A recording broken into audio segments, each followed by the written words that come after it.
One. What is up, guys? Well, it is Tuesday after a loaded week 3 of college football, week 2 of NFL football. Connor Drake, Ethan Hurst, Will Leman here to talk about it on the first ever edition of the Rivals podcast. I'm hyped. I love talking football with the boys. Been wanting to do this for a while. I think this will be pretty good. Layman, I want to talk to you first. I know this might still hurt a little bit. Got to talk about your Vols taking on Georgia last Saturday. Came up just short. Just tell me a little bit about the atmosphere of that game and your overall opinion on the It's been outcome of the game and it's been a everything. rough week in Rocky Top, but I'm actually pretty pumped after the game. Looking back on it, we didn't have our top two cornerbacks, and we were missing 3D linemen. So in the end, I don't like saying good loss, but it wasn't necessarily a bad loss. Still 15 in the AP poll. Braswell looked like a freaking baller. He had like 150 yards and three touchdowns. Joey jumped to third in the Heisman odds, so that's good to see. But the defense needs to clean it up. That 4th and 7 conversion, that was the nail in the coffin, I think. And then the missed kick, bro, that just can't happen. False start. So much went wrong that game. We still only lost in overtime to a really good Georgia team. And we low-key cooked their defense. Like Joey was diamond. And once the run game gets going, once we get Story going, and we're gonna be fine. We're gonna be fine come like December. I Yeah, will you say guys. after that, we need to go 2-1 versus Florida, Oklahoma, and Alabama at minimum.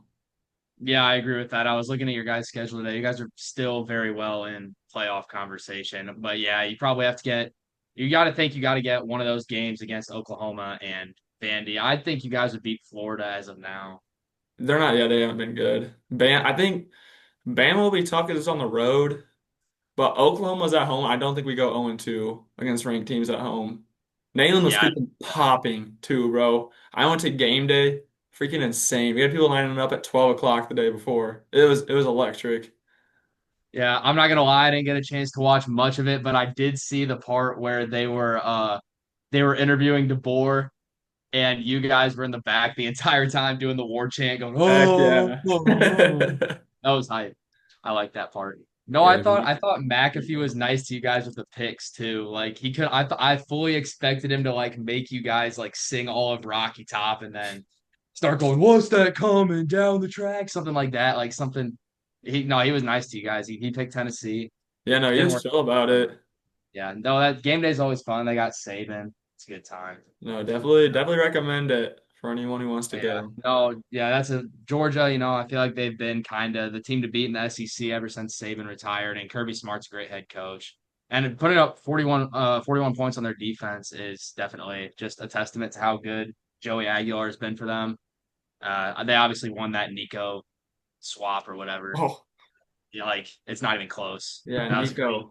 I love Tennessee standing their ground on that because if they didn't, then it would have just started like a big chain across college football and it wouldn't have been any good. So If we were 1-2 right now, it'd be looking a lot worse. If we got blown out by Georgia. But like the yeah, fact that he threw four touchdowns and for like 400 yards, like Nico's not doing that. yeah, yeah.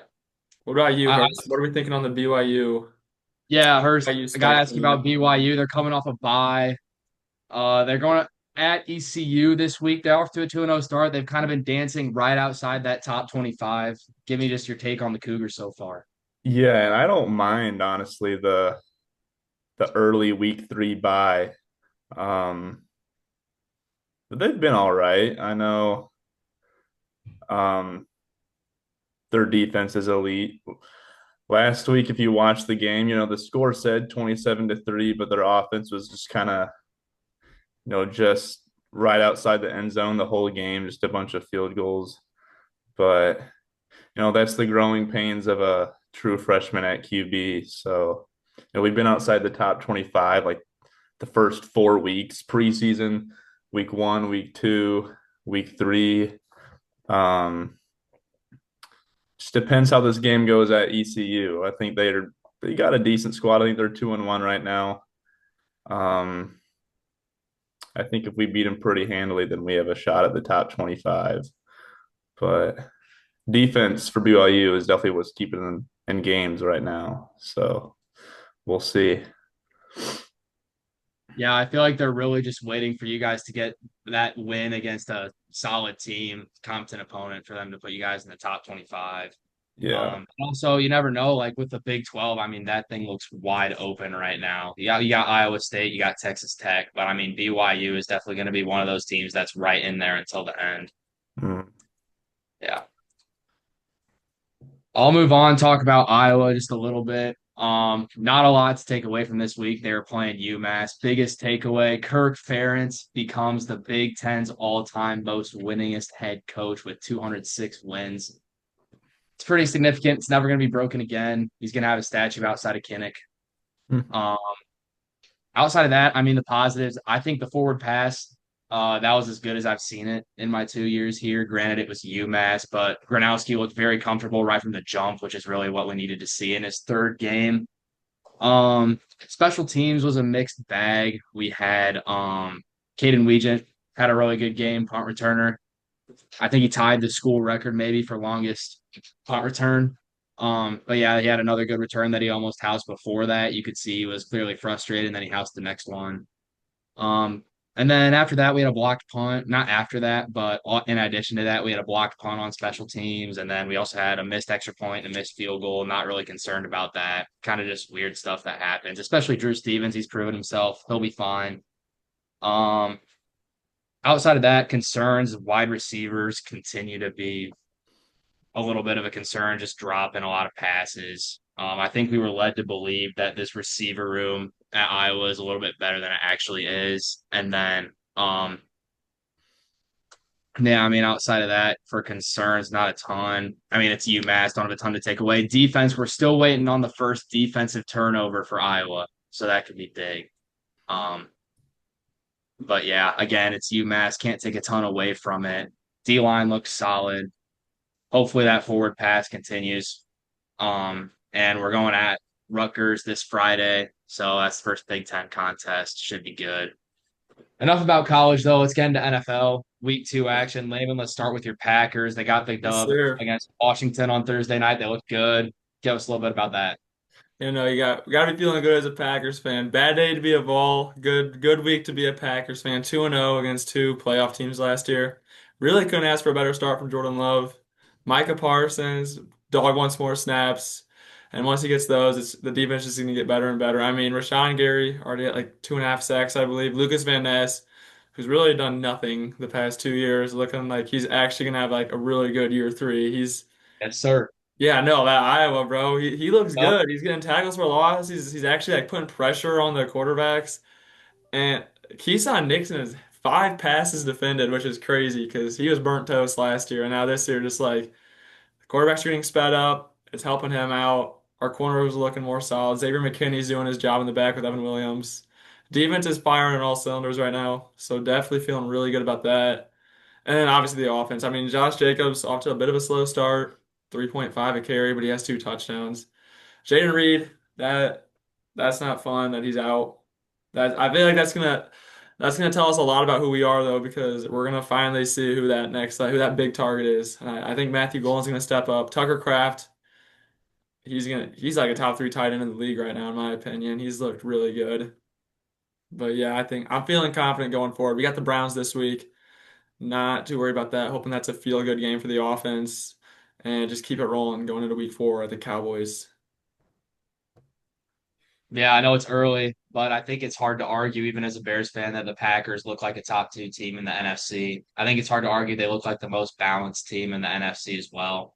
I think they're definitely going to be riding it till the end this year. Getting Parsons was big for them. They look very balanced on offense with Jacobs and obviously Kraft stepping up. Yeah. Uh, he looks good. So yeah. My question I wanted to ask you, Layman, about the Packers was I was able to watch bits and pieces of that game on Thursday night. You had the big kick return by Debo to start the second half, and then you had that one miscue on the fourth down where you guys were trying to go quick, but then a D lineman ran on the field, and so you had to hold for the sub, and then you didn't end up getting the first down, and then maybe a little bit less of a concern, but I know McManus did have a field goal that hit the upright. You know, if you look back at some of the Packers special at the sorry, if you look back at some of the Packers playoff games in recent years, their special teams seems to be kind of what is their downfall a little bit. Are you concerned about that at all as a Packers fan? Special teams is always scary as a Packers fan, but I trust Brandon McManus. He banged in a 56-yarder the next kick. That's only his second missed kick too as a Packer. So it was due to happen eventually. So not he's been really freaking good for us. And he got that big contract this offseason, 3 years, something, a lot of money. So I'm not too concerned. And yeah, Debo's a good punt returner. You're gonna have those every once in a while. We've limited it pretty well so far. Brandon McManus is really good at putting it into the zone, so they have to return it. Saw the weird stuff like Caleb Johnson. I'm liking the new kickoff rules so far. I think it's gonna help us. Not too nervous though, and we got Daniel Whelan, greatest punter in the league. So yeah, I'm feeling the best I ever have on special teams. Yeah, I feel like if they can put it together there, they got a great shot in Yeah, the no, that's playoffs. definitely the biggest concern. That and the cornerbacks. If the cornerbacks can stay like together, Nate Hobbs is back now, so he looked good in the slot. Yeah, Hurst, what's your take on the Packers? You seeing them at the top of the NFC? You still have some concerns about them. What's your take on Green Bay right now? To be honest, I don't. As much as I hate to say it, they look pretty good right now. Like a top three team in the league. Yeah. Um, no, like you said, they're probably the most balanced team outside maybe the Eagles or um but yeah, who do they got this upcoming week? They got Browns. Cleveland. Yeah, at Okay, Cleveland. you did say Browns that. at Cleveland, Yeah. who just got manhandled by Lamar. No, no. Love looks good. Obviously they got Parsons. He's being limited right now. Um, he's a dog. Yeah, they're good, and I could definitely see them making a deep run. What about how we Yeah, feel about the Bears, Drake? Let's flip over to the other side of the NFC North, the last place part. How are we feeling the after last that place 50 part. to 20, 52 to 21 whooping? Before I start talking about the Bears, I want to remind everyone that week 2 is for observations, not conclusions. Oh my gosh. All right, it's week 2. Let's all take a breath. But before we really get into the Bears, I wanted to ask you guys about maybe get your take on this first. Like, if you're a Lions fan, how can you boo Ben Johnson? I don't get it. He revived your franchise. He did so much for you, and then he comes back and you boo him. Doesn't make any sense. I don't get that. And you even saw Goff interviews afterwards, like, I hated that. I don't know why they did that. Um, I mean, you're an offensive coordinator for a good team. You get a head coach spot, obviously you're gonna take the job. Um, I like you said to me earlier, if Ben Johnson were to go to like another offensive coordinator job, yeah, maybe you have the right to boo him. But you can't boo him for taking a head coach job somewhere else. He did so much for your team. Um, yeah, I don't get it. But what do you guys think? I'm with Hurst on that. Call me a biased Packers fan, but Amon Ra, he's a diva. Everyone knows that. I like Jared Goff's interview because Ben Johnson, he revived that offense. He honestly kind of made Amon Ra and like J-Mo Williams like who they are. Like he helped them so much. And like he may have left, but the plays didn't leave. They can still run all those plays. Still got that whole bag from them. And like, why would you not want your offensive coordinator that helped you so much to go take a bigger role somewhere else? Like that's kind of the goal, is to go to the head coaching position in the end. Like, can't take that away from somebody. Yeah, I totally agree with you guys. I don't know if you guys saw this, but actually, that last touchdown that Detroit scored on the 4th and goal, where they could have kicked the field goal, but they ran it a play and scored a touchdown. I'm not mad about them running up the score, but their celebration for that touchdown, they lined up and they kind of mimicked that fake trip touchdown pass play that Ben Johnson ran in Chicago last year against the Bears. So I thought that was actually wildly disrespectful, that celebration. But it was I kind of like that part. I That didn't see was it till after the game. I mean, it's obviously funny. It's all fun and games, but I could not. I was very surprised they did that for sure. Yeah. Okay, but so yeah, what do we think though, Drake? 52 to 21. We're saying not to overreact. Why? Why are we not yeah. Okay, let's overreacting? get back into the Bears. Okay, reasons not to overreact. I mean, Caleb Williams, you can clearly see improvement from week 1 to week 2 if you sit down and watch the full game. I mean, he clearly went through his progressions a lot better. What Ben Johnson wants him to do is play less off schedule and sit in the pocket more and go through his reads, go through his progressions. And I think he did a great job of that. He had 2 touchdown passes to Rome. Obviously, the first one was a busted coverage, but then on the second one, they put a great drive together before that. I really have a lot of faith in this offense coming together. I even think some of the weak spots, like even I thought Braxton Jones on Sunday really did a good job of holding his own against Aiden Hutchinson, who was over him most of the game. I mean, I really do see this coming together well at the end of the day. But I think it was Colin, the guy from Fox, Colin Coward. I heard him like talking about how Caleb Williams, is playing too much off schedule, and Ben Johnson wants him to play more on schedule, so it's never going to work. I think they're getting there. I think they're getting there, and I don't think it's a bad thing that Caleb can play off schedule naturally. I think that's a positive. But yeah, anyway, back on topic to the offense. Roma Dunze was obviously a massive bright spot. We heard whispers about him all summer being the number one receiver on this team, and he looks the part. Obviously, you got to get Colson Loveland and Luther Burden more involved. I think that'll come with time. I think people are maybe slightly overreacting to that a little bit. I get the thought process of we could have used those draft picks in other spots. But yeah, then we got to talk about this defense, obviously. I mean, on Sunday, this defense did not even look anywhere close to where it needs to be. There's a lot of reasons for that. It's early in the season, got a lot of injuries. I mean, got a lot of new guys on the defensive front. You're learning a new system with Dennis Allen, and you're playing on the road against one of the best offenses in the league. I think it'll all come together.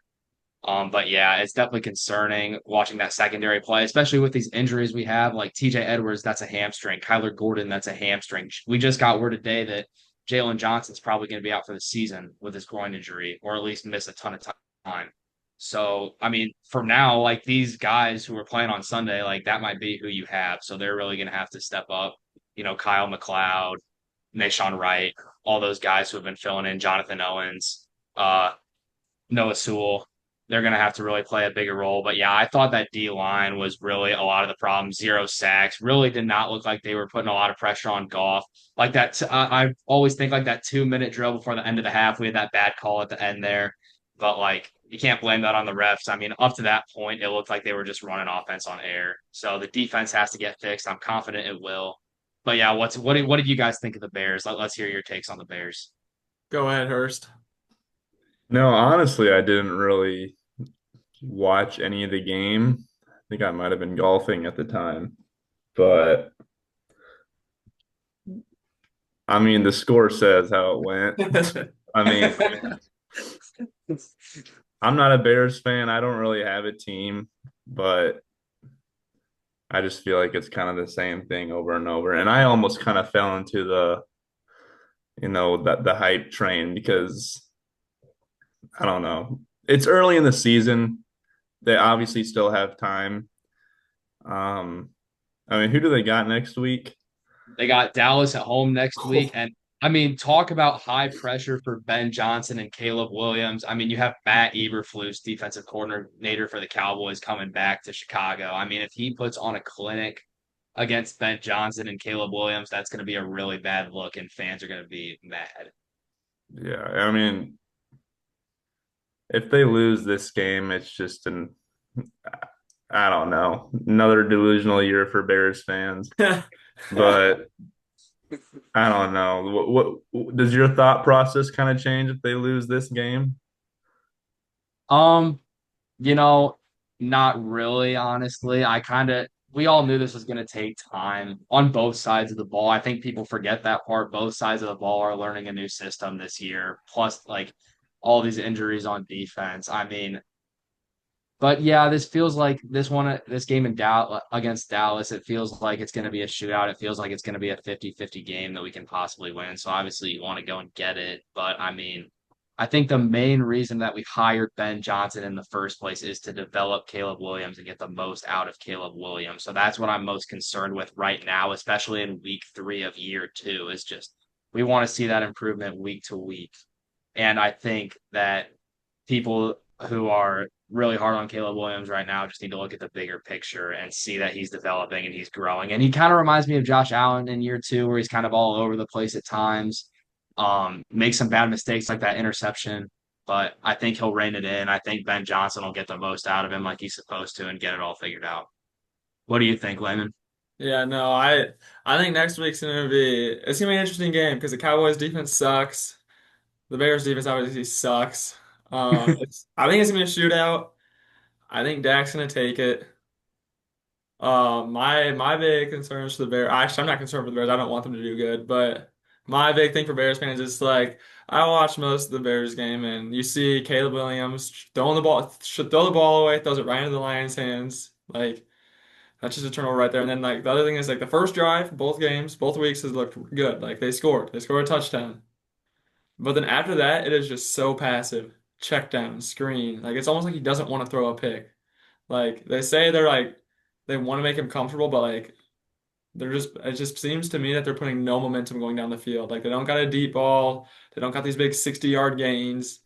And that I think part of that is due also because of the running game. Like DeAndre Swift hasn't been anything special. He hasn't exactly made it easier for Caleb. So I just guess like what's your take on that with the interception and then just not driving the ball down the field?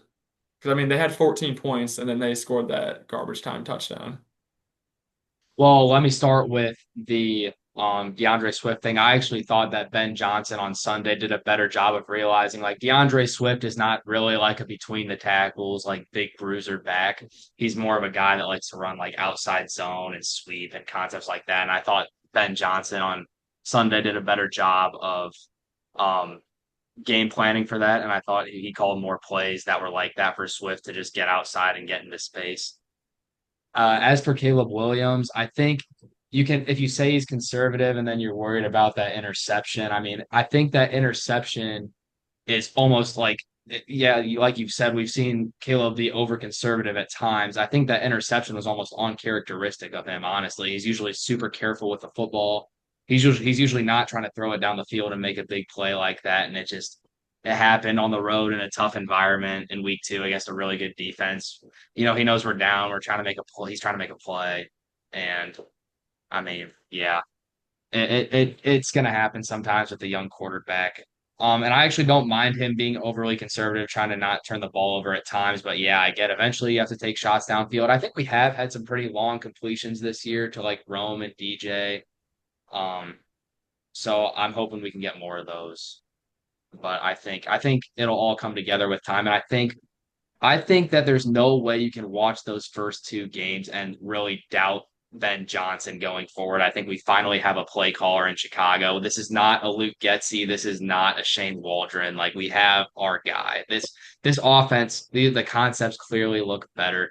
Yes, it has to come together. Yes, Caleb Williams, you can't have a pick trying to throw the ball downfield, throw it away. Yes, DeAndre Swift, you can't have a fumble in the red zone. He knows that.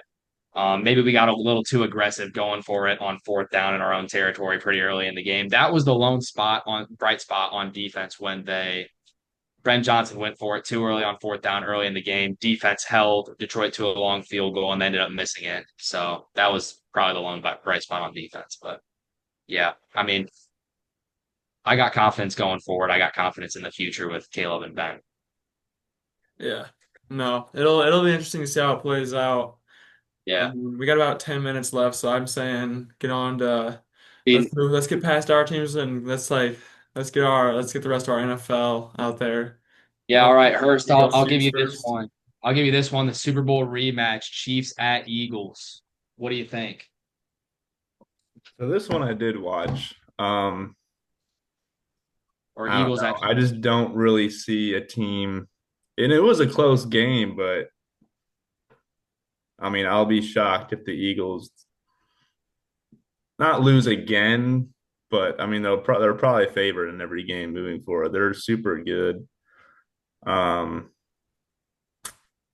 I think Hurts. I don't really think Hurts is a great quarterback, but I think he manages the game well. Um, hold on. I think he makes great plays with his legs, and that complements Barkley and that offensive line well. And I yeah, I think he does. He's a good game manager as well. Yeah, I think he sorry, I does. think it He started does what it glitching takes to out. win. He wins the ball Yeah. game, Yeah. Yeah, exactly. makes the Saquon's big tush obviously a push dog. play. Um, they got Jalen Carter back on the D line. If you guys watched that first game, that was crazy. Um, yeah, the Eagles are good, and I like Cooper DeJean a lot, even though I don't really care for Iowa. I'm not gonna lie, I like Cooper DeJean a lot. So Gotta love a white guy that can ball. Yeah. Yeah. He is one of the best white boys out there for sure in the secondary. Yeah, no, I agree with Hurst. The Eagles are gonna be tough to beat. That matchup versus the Packers, though, they'll lose. That'll be a good one at Lambeau We're not coming up. losing three straight to the Eagles. But no, as long as they don't got Jalen Carter acting off thug, they're gonna be fine. Yeah, all right, Laban. yeah, bro. I'll shoot you one. I know you watched a good amount of that Colts game. That was kind of a wild ending there. What do you think of that game? Yeah, sadly my roommate's a Colts fan, so I gotta deal with that every Sunday. I gotta watch those games. No, I think Danny Diners, he looked pretty good. He stepped up into the pocket and made good passes. He used his legs. Jonathan Taylor went crazy. I mean, dude was running all over, and he had one really long reception too. And then they just have good wideouts. Tyler Warren looked good at tight end. Michael Pittman, Downs, Pierce, he had some big plays. Like they're good. I think they're a sneaky good team. I mean, obviously they got a little lucky with that field goal. That's not happening often, getting bailed out by a leverage call. But the Broncos, I was a little underwhelmed with them. Their defense was pretty poor, letting up 29 points to the Colts. Bo Nix played good. He had that one pick that was awful. That was pretty costly. Other than that, it was actually a pretty fun game to watch though because it was so close. But I was impressed with the Colts. I don't think anyone had them starting off 2-0. And you think about too, they're in the AFC South, and the Texans have not looked great to start the year. They're 0-2, and I mean the Bucks last night. I feel like really tried to give them that game almost with at the blocked punt, and then the Noel, the Iowa State guy, rookie out of Iowa State, had a long punt return. So I mean, they had a lot of Bucks had a lot of opportunities to lose that game and just found a way to win. And I mean, back to what I was saying, the AFC South, I mean, that's wide open for the Colts to take that if they continue to play well. They could really have a special season. Yeah, I agree. Hurst, you were pretty big on CJ Stroud. What do you think about him so far? You always told me he was better than Jordan Love, but it's not looking like that right Oh, now. I did, yeah, after his rookie year. And I mean, he didn't have a great year last year. I mean, that was honestly mainly because I didn't like Jordan Love at all.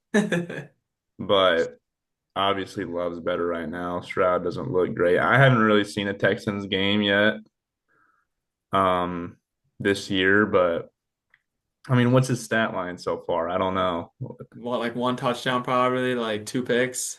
Yeah, so I And don't know what's going on. his O-line looked atrocious Yeah, last night, that in my definitely plays a opinion. big Like role. they were trying to kill their quarterback. That was insane. I mean, it was just pressure after pressure by I mean, the Bucks have a good D line, but it's nothing special. Like Yeah. they were getting constant pressure. It was insane. Speaking of O line, though, do we want to move on to the Falcons Vikings? I was just gonna say that, dude. That game in Minnesota, I mean, McCarthy was just getting pressured the Yeah, entire night. that I don't Vikings know O what's going line. on down there. I'll let you talk about it more, but yeah, that was crazy. Go ahead, Hurst. No, I mean I watched it. I had Justin Jefferson on my fantasy team, and I needed a big game from him. Um, I was just getting mad because McCarthy just could not throw the ball downfield. He had no time. Obviously, some of them were just, it's his second game in the league. But I mean, I think he was at 5 sacks before the half. I don't know what the number was, but that's a ton. And I don't know, it was kind of an underwhelming game. Not much offense, but Falcons did pull away with the victory. So, what are you guys' thoughts? The Vikings, their fans gotta be tweaking out right now. I mean, JJ, he's gonna be out 2 to 3 weeks. I don't know if you just saw the news on Yeah. Aaron Jones. He just headed to the IR. He's a good pass catching back. So we got Jordan Mason and who even is their back? Was it Jaron Hall? I think they just Aaron signed Hall is on the Seahawks Or now. no, is it Carson Wentz? It's yeah, it's Wentz. Wentz. It's Wentz. Wentz. So I mean, yeah, I guess there you go, Vikings fans. You got Carson Wentz and Jordan Mason running your offense now. I mean, that should excite nobody. Oh, Yeah, I did honestly watching that game, I did not like the Falcons force feed Bijan. Like he got so many carries and so many receptions. Like that was nuts watching that. I guess I did not realize to quite what extent how much they use him, but that was kind of wild. I guess I did not expect that. I assume it'll be more of the same in Carolina when they go there this week, because that I mean they'll probably feel like they're the better offense as opposed to Carolina's defense, you know. So yeah, but yeah, going back to Minnesota, yeah, there's obviously O-line issues there. You got to give if you're gonna try and develop a rookie quarterback, you got to give him a chance. And I don't know what the fix is for that exactly. Something's got to change. You can't start talking about JJ McCarthy until you fix what's going on with the O-line. But talking about Minnesota's defense, though, Minnesota's defense, they tried to hold up as long as they can against a pretty good Falcons offense, and it just wasn't enough with the way Minnesota's offense was playing. So. Do we have any other games we want to talk about? Yeah, we got about 3 minutes left, so we can do a quick 2 minute rundown in any other games. Okay, Um, I guess I'll start. What do you guys think of that Caleb Johnson play in that Steelers game? oh my First, start gosh. with your opinions on it. Um, I mean, he just didn't know the rule, obviously. Um, I don't even know the rule now. What even is the rule? Got to kick it Can't into that landing zone. If it lands in there, you have to recover it. But he Okay. didn't And he recover, just and he left it in the touched it. landing He zone. touched it anyways. yeah, Okay. Yeah. That's just rookie not knowing the rules, you know, second game in the league. That and But the Calvin Austin play that just cooked the Steelers. yeah. Steelers lost that game, right? Yeah, they lost yeah, 31-17, I think, 31-14. Mm. yeah. Not good. I honestly was surprised they had him returning kicks in the first place. Johnson does not strike me as a guy that would be returning kicks consistently at all. Did he do it at Iowa at all? No, not at all. We Really? had yeah, we had Weegent back there and DeJean the year before that. Yeah. So yeah, no, he was not doing any kick returning. I don't know what made them do that. Trying to think what other games. Obviously, Bengals, Jaguars. Joey Burrow's out now. Got turf toe. Might have to have surgery on it. But Bengals found a way to pull it out. Did you see the video of Trevor Lawrence? Like his head coach trying to say something to him. Trevor Lawrence kind of like waved him off. I didn't What did see you guys that. make anything of that? First, you make anything of it? I mean, I saw it. I don't know if it's anything to really overreact about. I mean, I didn't, we don't really know the context, so I don't really have much of an opinion on it. But I mean, he waved his coach off or something. So yeah. Yeah, that's But fair. Layman, how are we doing on time here? We got time to talk about more or not We got really? 1 minute left because I don't got we don't got Zoom. We don't got Zoom Plus yet. We're not there yet. we All were right. at